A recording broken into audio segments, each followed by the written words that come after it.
एक पुराना गांव भैरवपुर।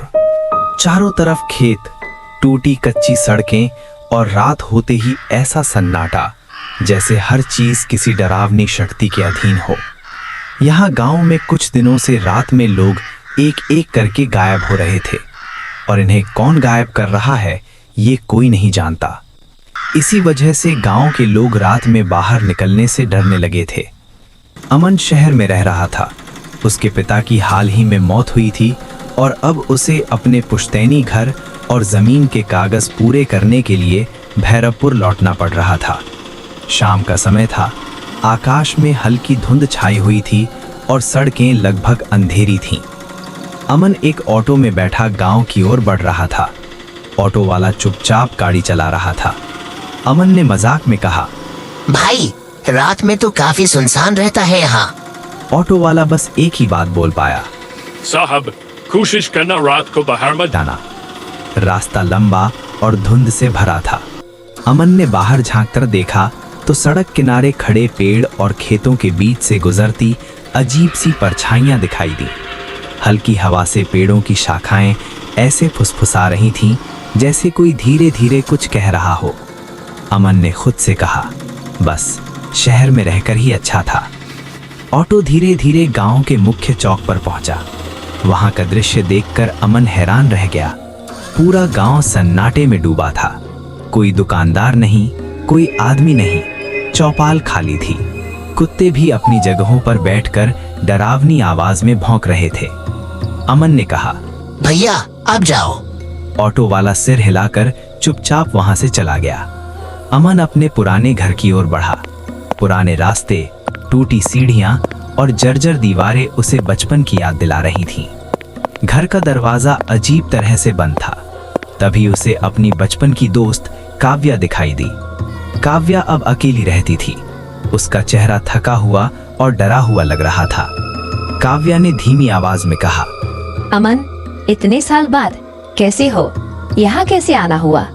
अमन बोला, मैं ठीक हूँ, बस जमीन के कुछ काम पूरे करने आया था। लेकिन ये गांव इतना सुनसान क्यों है? काव्या ने कांपती आवाज में कहा, अमन, यहाँ हर रात कोई न कोई आदमी गायब हो जाता है। कोई आवाज नहीं, कोई निशान नहीं। बस सुबह जमीन पर एक काला निशान मिलता है, जैसे किसी ने उन्हें जला दिया हो। अमन हंस पड़ा। ये सब मनगढ़ंत बातें हैं। गांव वाले डर के मारे कहानियां बना रहे हैं। काव्या ने गंभीर होकर कहा, अगर तुम इसे हल्के में लोगे तो शायद बाद में पछताओगे। रात में बहुत अजीब चीजें होती हैं, आवाजें, परछाइयां और कभी कभी कोई नाम लेकर बुलाता है। अमन ने उसे शांत करने की कोशिश की, लेकिन उसके मन में डर बैठ चुका था। वो जानता था कि रात शुरू हो चुकी है और भैरवपुर का सन्नाटा धीरे धीरे उसे अपने घेरे में ले रहा है। रात गहरी होती चली गई। अमन घर के पुराने कमरे में बैठा था। धुंध से ढकी खिड़कियों के बाहर झांक रहा था। हर खिड़की पर अजीब सी परछाइयां गुजर रही थीं। कभी हवा में फुसफुसाहट, कभी दीवारों के पीछे किसी के चलने की आहट। अमन ने मन ही मन सोचा, ये सब बहुत अजीब है।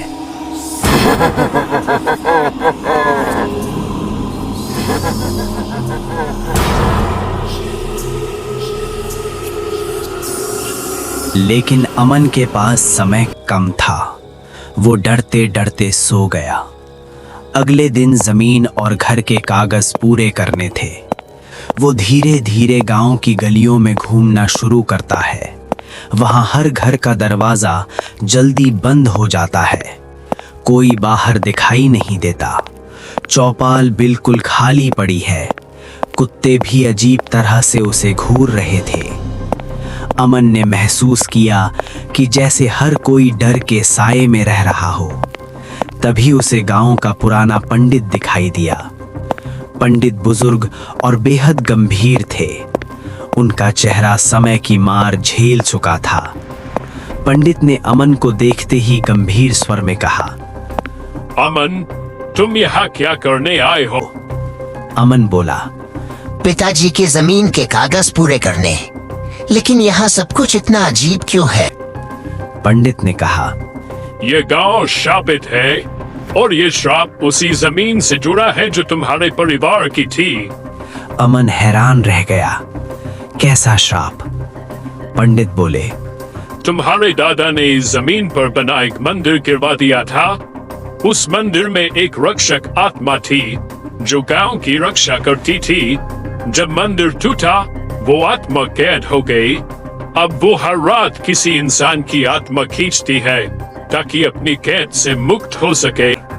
अमन ने पंडित की बातों को बड़े गौर से सुना, लेकिन उसके भीतर डर बैठ चुका था। उस रात अमन पंडित की बातों को सोचते हुए सो नहीं सका। आसपास की धुंध और अजीब आवाजें उसे लगातार परेशान कर रही थीं। दीवारों के पीछे फुसफुसाहटें, हवाओं में नाम पुकारने की आवाजें और खिड़कियों से गुजरते काले साए उसे मानसिक रूप से कमजोर कर रहे थे। अगले दिन अमन ने तय किया कि वो उस जगह जाएगा जहां कभी मंदिर था। उसे जानना था कि क्या सच में ये श्राप उसके परिवार की गलती का नतीजा है। गांव वालों ने उसे रोका। अमन, मत जाओ वहां, ये बहुत खतरनाक है, शायद तुम बचकर नहीं निकल पाओगे। रात का समय था। पूरा गांव अमन को रोकने की कोशिश कर रहा था, लेकिन उसने हिम्मत दिखाते हुए आगे बढ़ने का फैसला कर लिया। अमन उस जगह पहुंचा। चारों तरफ जली हुई मिट्टी, टूटी दीवारें और बीच में एक जमीन हिलने लगी। हवा में सिसकारियां गूंजने लगी। अमन का मन डर से कांप उठा। तभी वहां काव्या पहुंचती है, लेकिन उसका चेहरा अब बदला हुआ था। उसकी आंखों में इंसानियत नहीं बल्कि शैतानी शक्ति झलक रही थी। काव्या इंसान नहीं थी, वो वही राक्षसी आत्मा थी जो मंदिर टूटने पर कैद हो गई थी। सालों से वो गांव के लोगों को मार रही थी ताकि उनकी आत्माओं को अपने अंदर खींचकर श्राप से मुक्त हो सके। लेकिन अब अमन के लौटने से उसकी कैद पूरी तरह टूटने वाली थी।